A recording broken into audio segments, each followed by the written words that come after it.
My name is Katie, and I'm 37 years old. Last year, I married my husband Steve, and together, we purchased a house. Steve is a decade younger than me, a fact that I never imagined when thinking about marriage. Initially, as we began dating, I anticipated that we might eventually part ways. However, to my surprise, our relationship swiftly led to marriage. When Steve proposed, I even questioned if he was truly ready to marry me. His response, reassuring me of his commitment to protecting me, filled me with gratitude for his kindness. Despite our joy in becoming newlyweds, we faced challenges. We longed for moments alone together, but they were scarce. Steve's mother, Lily, vehemently opposed our union, fearing her son's departure. She disapproved, particularly disconcerted by the age gap between Steve and me. This opposition led Lily to set a condition for her acceptance. We must live with her. Though I found this demand excessive, we reluctantly agreed, understanding Steve's inability to defy his mother.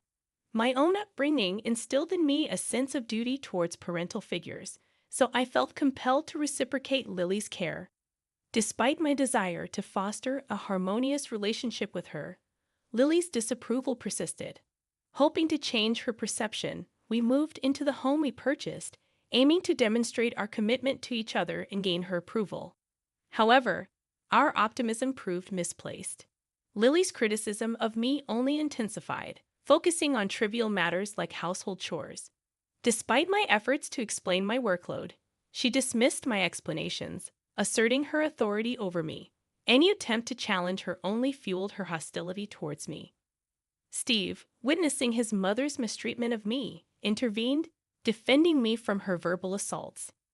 Lily, taken aback by Steve's defiance, attributed his change in behavior to my influence, blaming me for his supposed rebellion against her. While saying this, she would wipe her tears with a tissue, her cold, angry glare piercing through me. "This is all your fault," she'd say. "I don't know why Steve got married to a woman like you." It happened every single time, making me feel like I was living a life straight out of a soap opera where wives are incessantly picked on by their mother-in-laws. Lily seemed frustrated that her beloved Steve was taken away by a wife much older than him, and it seemed like she enjoyed bullying me as if it were her hobby. Day by day, Lily became more spoiled and out of control. I found myself having to care for her like a grandmother, despite having no experience in such matters, making it a challenge. "Katie, I'm sorry about this," I'd say, to which she'd reply, "It's okay. Thank you for always being there for me." I couldn't help but feel sorry for Steve. His own mother hated and continually bullied the woman he loved.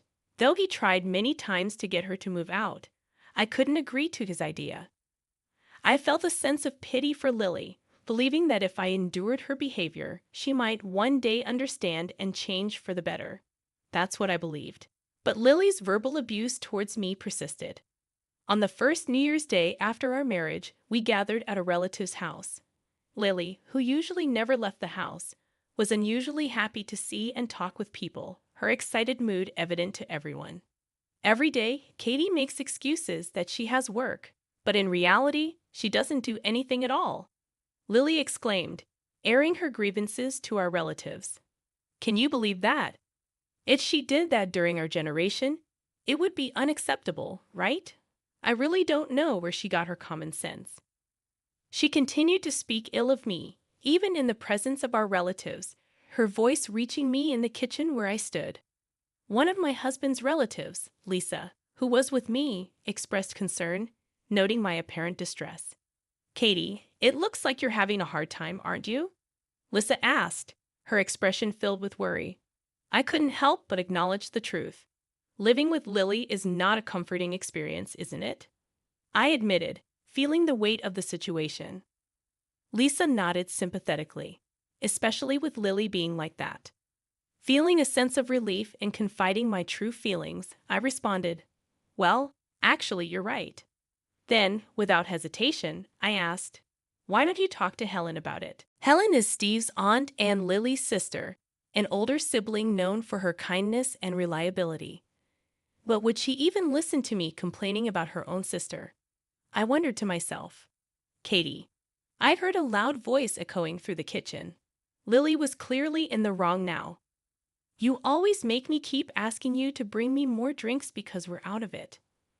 Sorry, I'll bring it out now, I sighed, hurrying to fetch the beer. Lily was in the midst of chatting with her relatives and seemed a bit intoxicated. As I handed her a cold bottle of beer and a new glass, Lily snatched it away from me. Katie, you really are a clumsy wife, aren't you? She remarked, glaring at me. Why would she say that? I thought to myself, as Lily poured the beer into the glass for a relative sitting next to her. I couldn't help but notice her hypocrisy. Pouring drinks into empty glasses was common sense, wasn't it? This is what you always lack, Katie.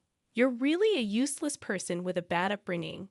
Lily's words made everyone around uncomfortable. But she seemed indifferent. Feeling that getting angry at Lily would only escalate the situation, I decided to casually laugh it off. That's my mother-in-law.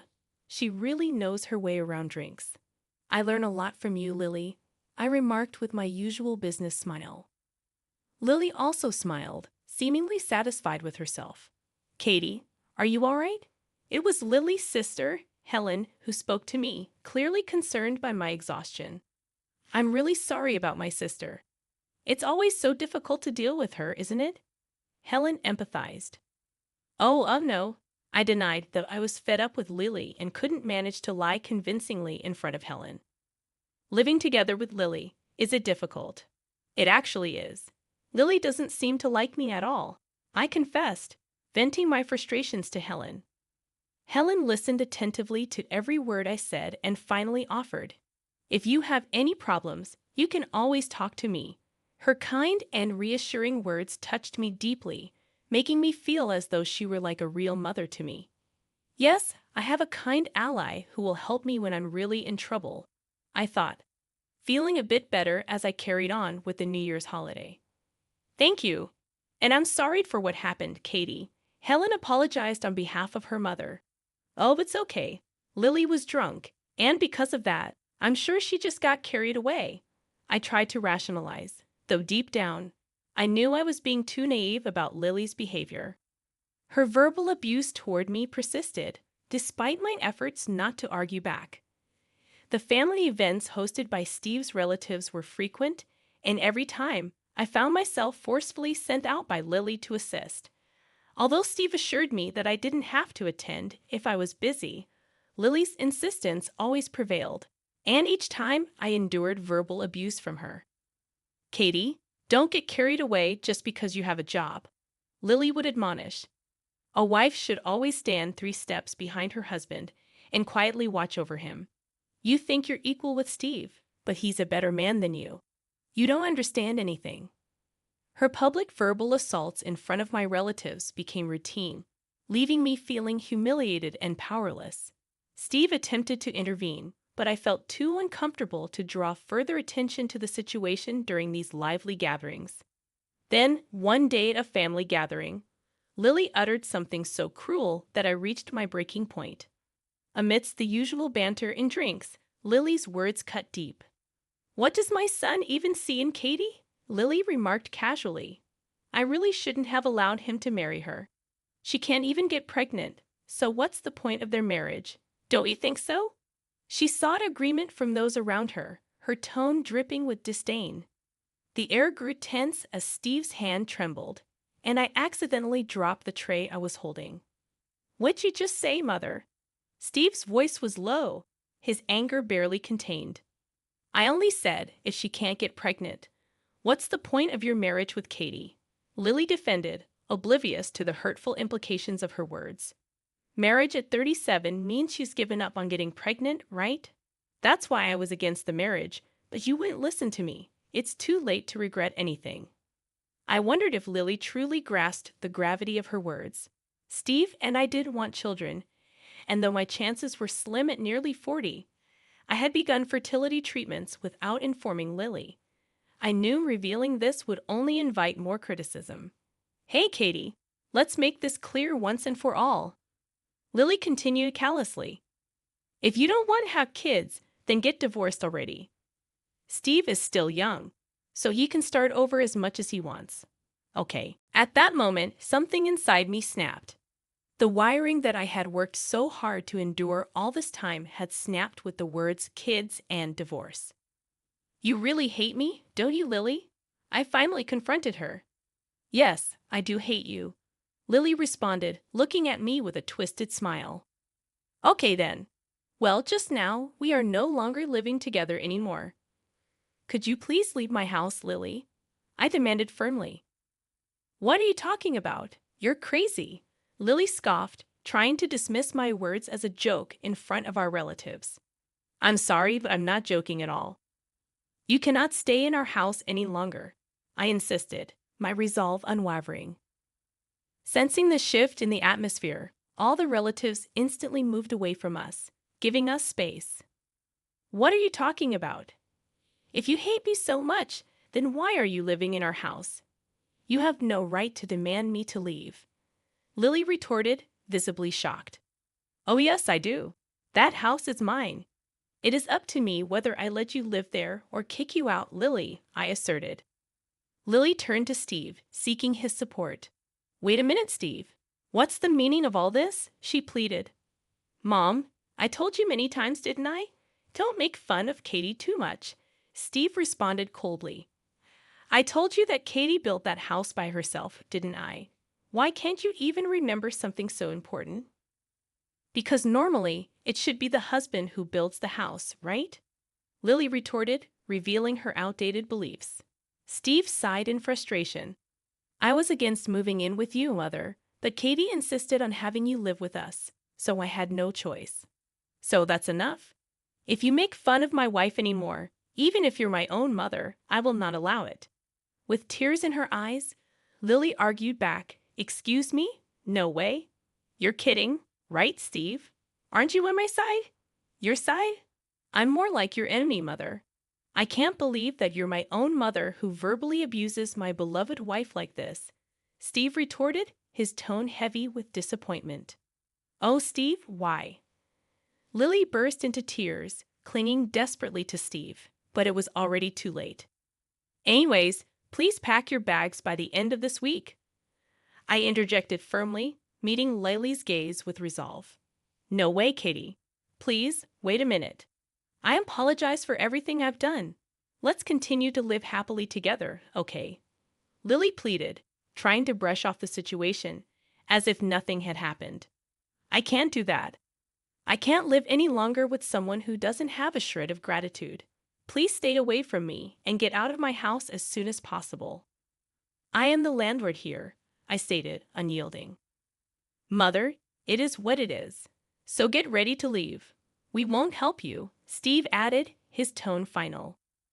Lily heard her son and his wife's demand for her to leave the house, all in front of her relatives. Few people sympathized with her because everyone knew what she had been saying all along. Katie, good job. Steve's Aunt Helen approached us afterward, offering her support. Actually, this whole idea was Helen's. We have to teach my sister a lesson. Katie, you did a good job. Steve, you have to protect your wife.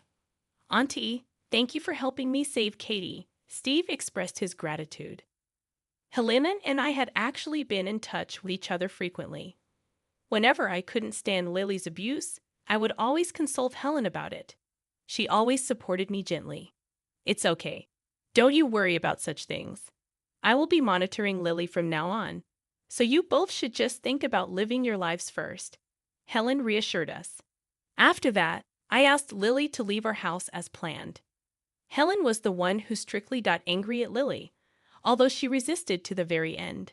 This is what you did to yourself. Why don't you reflect on all the things you've said that hurt people's feelings? Helen scolded Lily before taking her away. After Lily was kicked out of our house, she began living alone. We'd also moved out of our home. Steve had just been transferred, and I had just submitted my transfer request. The house was originally built with my parents' inheritance, so there was no mortgage, making it easy to sell. We made some money after selling the house, which made life a little more comfortable.